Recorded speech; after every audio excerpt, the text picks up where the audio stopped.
ఈరోజు Osmania university police స్టేషన్లో హరీష్ రావు గారి పైన ఫిర్యాదు చేయడం జరిగింది, కంప్లైంట్ చేయడం జరిగింది. ఇవాళ శివమొగ్గ కర్ణాటక, తిరాజ్పల్లి, తిరుచిరాపల్లి, తమిళనాడు లాంటి ప్రాంతాలకు వెళ్ళి పదే క్షుద్ర పూజలకు, తాంత్రిక విద్యలకు పాల్పడి తెలంగాణ రాష్ట్రంలో వర్షాలు పడకుండా తెలంగాణ ప్రజలు కరువు కాటకాలతో అల్లాడిపోవాలని, తెలంగాణ ప్రజాపాలనకు, ముఖ్యమంత్రి రేవంత్ రెడ్డి గారి పాలనకు ప్రజలలో పూర్తిగా ఆదరణతోని, విశ్వాసంతోని, అభివృద్ధితోని, సంక్షేమ పథకాలతో ముందుకెళ్తున్నటువంటి సందర్భంలో ఓర్వలేక కడుపు కుట్రతోని ఇలాంటి నీచమైన చర్యలకు హరీష్ రావు పాల్పడడం అనేది మేము తీవ్రంగా ఖండిస్తూ ఉన్నాం. తెలంగాణ రాష్ట్ర ప్రజలకు హరీష్ రావు క్షమాపణ చెప్పాలని కూడా మేము కోరుతా ఉన్నాం. ఇవాళ 2.5 ఏళ్లలో సంక్షేమ పథకాలతోని మహిళలకు, నిరుద్యోగులకు, రైతులకు ఈ ప్రభుత్వం సంక్షేమ పథకాలకు పెద్దపీట వేసి ఇవాళ ప్రపంచ దేశాలకు పోటీపడి దేశంలోనే తెలంగాణ రాష్ట్రం విద్య, ఉపాధి, ఉద్యోగాల దిశగా అమలు జరుగుతున్నటువంటి సందర్భంలో ఇవాళ హరీష్ రావు లాంటి నాయకుడు కుట్రబుద్ధితోని ఇలాంటి అనైతిక చర్యలకు పాల్పడడం అనేది చాలా సిగ్గుచేటు.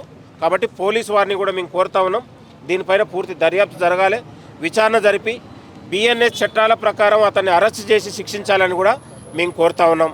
హరీష్ రావుకు నిజంగా నిజాయితీ ఉంటే, చిత్తశుద్ధి ఉంటే తెలంగాణ ప్రజలకు ముక్కు నేలకు రాసి క్షమాపణ చెప్పాలని కూడా డిమాండ్ చేస్తూ ఉన్నాం.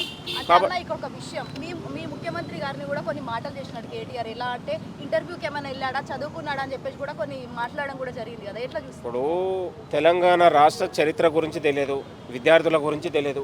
ఎక్కడో బాల్యం అంతా ఎక్కడో ఉన్నటువంటి గుంటూరు విజ్ఞానంలో చదువుకున్నాడు. దొంగచాటున ఉన్నటువంటి అత్యవసర మార్కులతోని దొంగచాటుగా అమెరికాకి వెళ్ళి అక్కడ ఏం చేసిండో ఎవరికి తెలియదు. కాబట్టి కేటీఆర్ లాంటి వాడు మాట్లాడితే తెలంగాణ ప్రజలు పట్టించుకోరు. కేటీఆర్ అవినీతి పైన వాళ్ళ కబంధ హస్తాల నుంచి ప్రజలను విముక్తి చేసి ఒక యోధుల్లాగా పోరాడి గెలిచినటువంటి నాయకుడు రేవంత్ రెడ్డి గారు. ఒక రైతు బిడ్డగా సామాన్య కుటుంబం నుంచి వచ్చి ఇవాళ రాష్ట్రానికి ఒక ముఖ్యమంత్రి అయ్యిండు, ఎలాంటి బ్యాక్గ్రౌండ్ లేకుండా ప్రజల అభిమానంతో, పోరాటాలతోని కాబట్టి అయ్యాడు. అయ్యచాటున నువ్వు నాయకుడై తెలంగాణ పేరు చెప్పుకొని అయ్యచాటుగా నువ్వై ఇవాళ నీలాంటి ఏం క్రెడిబిలిటీ ఉంటుంది నేననేది? ఇవాళ నీ చరిత్ర తెలుసు, నీ రాజకీయ మరణ శాసనం కూడా రేవంత్ రెడ్డి గారే రాస్తారు. అఫిడవిట్ నువ్వు నింపడమే తెలుసు, నీ రాజకీయ మరణ శాసనం కూడా నింపుతాడు, రాసి పెట్టుకో. మళ్ళీ వచ్చేసారి కూడా మీరు అసెంబ్లీ కాదు, అసెంబ్లీ గేట్లను కూడా తాకనీయం బిడ్డ, గుర్తుపెట్టుకోండి. నేను అనేది హరీష్ రావు గారు పదే శివమొగ్గ లాంటి, ఇప్పుడు తిరుచిపల్లి తమిళనాడు 2వ తారీఖు 3వ నెల 2026, 31 మేలో 2026 నుండి 1వ తారీఖు 6వ నెల 2026 శివమొగ్గ కర్ణాటక, 2వ తారీఖు 6వ నెల 2026 తిరుచిపల్లి తమిళనాడు, 23వ తారీఖు 7వ నెల 2020 శివమొగ్గ. అంటే పదే ఆ ప్రాంతాలకు వెళ్ళి ఇవాళ తాంత్రిక విద్యలకు నిలయమైనటువంటి ప్రదేశాలకు వెళ్ళి, క్షుద్ర పూజలకు నిలయమైనటువంటి అఘోరాల దగ్గరికి వెళ్ళి పదే ఉన్నటువంటి ఇలాంటి నైతిక చర్యలకు పాల్పడడం అనేది మాకు పూర్తి ఉన్నటువంటి సమాచారంతోనే మేము మాట్లాడుతూ ఉన్నాం. కాబట్టి హరీష్ రావు తెలంగాణ ప్రజలకు క్షమాపణ చెప్పాలి. ఇవాళ ప్రజలు, రైతులు, నిరుద్యోగులు, మహిళలు ఇవాళ సంతోషంగా ఉండి తెలంగాణ రాష్ట్రం ప్రజాపాలన 3 పూలు 6 కాయలతోని ముందుకు సాగుతున్నటువంటి తరుణంలో ఓర్వలేకనే ఇలాంటి దుశ్చర్య చర్యలకు హరీష్ రావు పాల్పడడం అనేది మాకు ఉన్నటువంటి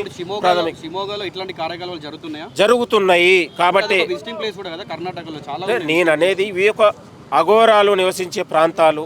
ఇవాళ రెగ్యులర్గా అక్కడ ఉన్నటువంటి తాంత్రిక విద్యలు, ఈ క్షుద్ర పూజలు జరిగే ప్రాంతాలకు హరీష్ రావు వెళ్ళిండి అనేది మాకు పూర్తి సమాచారం ఆధారాలతోనే. నేను అనేది వ్యక్తి వెళ్ళి అక్కడ జరిగినటువంటి ప్రూఫ్స్, వీడియోలు ఇది కాదు. నేను అనేది పదే ఆ ప్రాంతాలకు వెళ్ళి అతను ఇలాంటి చర్యలకు పాల్పడడం అనేది మేము పూర్తి ఆధారాలతో ఆరోపణ కాదు, పదే ఆ ప్రాంతాలకు వెళ్ళాడు. మాకు ఒక పూర్తి సమాచారంతో మేము మాట్లాడుతూ ఉన్నాం. కాబట్టి దీనిపైన హరీష్ రావు తెలంగాణ ప్రజలకు క్షమాపణ చెప్పాలి. ఇవి మేము మాట్లాడినందుకే కదా నోటీసులు ఇచ్చేది. ఇవాళ తప్పును కప్పిపుచ్చుకొని నోటీసుల రూపంలో ఇచ్చి సానుభూతి రాజకీయాలకు హరీష్ రావు పాల్పడుతుండే. కానీ అసలైన నిజాలను పోలీసు వారు కూడా బయటకు తీయాలి, దర్యాప్తు జరగాలని కూడా కోరుతున్నాం.